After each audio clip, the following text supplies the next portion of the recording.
साक्षात् परब्रह्मा तस्मै श्रीगुरवे नमः। गुरवे सर्वलोकानाम् भिषजे भवरोहिणाम् निधये सर्वविद्यानाम् श्रीदक्षिणामूर्तये नमः। ॐ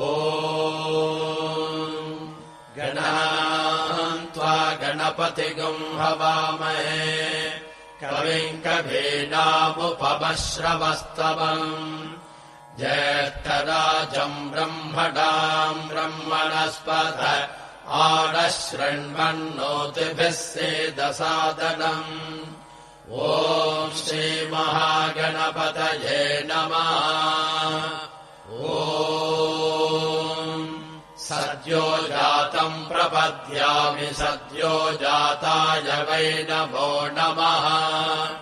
भवे भवेनातिभवे भवस्वमाम् भवोद्भवाय नमः। वामदेवाय नमो ज्येष्ठाय नमः श्रेष्ठाय नमो रुद्राय नमः कालाय नमः कलविकरणाय नमो बलविकरणाय नमो बलाय नमो बलप्रमथनाय नमः सर्वभूतदमनाय नमो मनोन्मनाय नमः। अघोरेभ्योऽथ घोरेभ्यो घोरघोरतरेभ्यः सर्वेभ्यः सर्वेभ्यो नमस्ते अस्तु रुद्ररूपेभ्यः।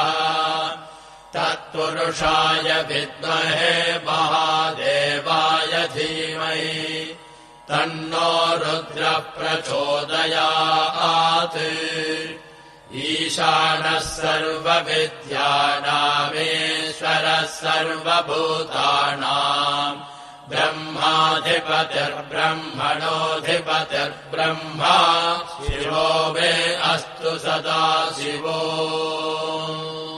नमो हिरण्यबाहवे हिरण्यवर्णाय हिरण्यरूपाय हिरण्यपतयेऽम्बिकापतय उमापतये पशुपतये नमो नमः।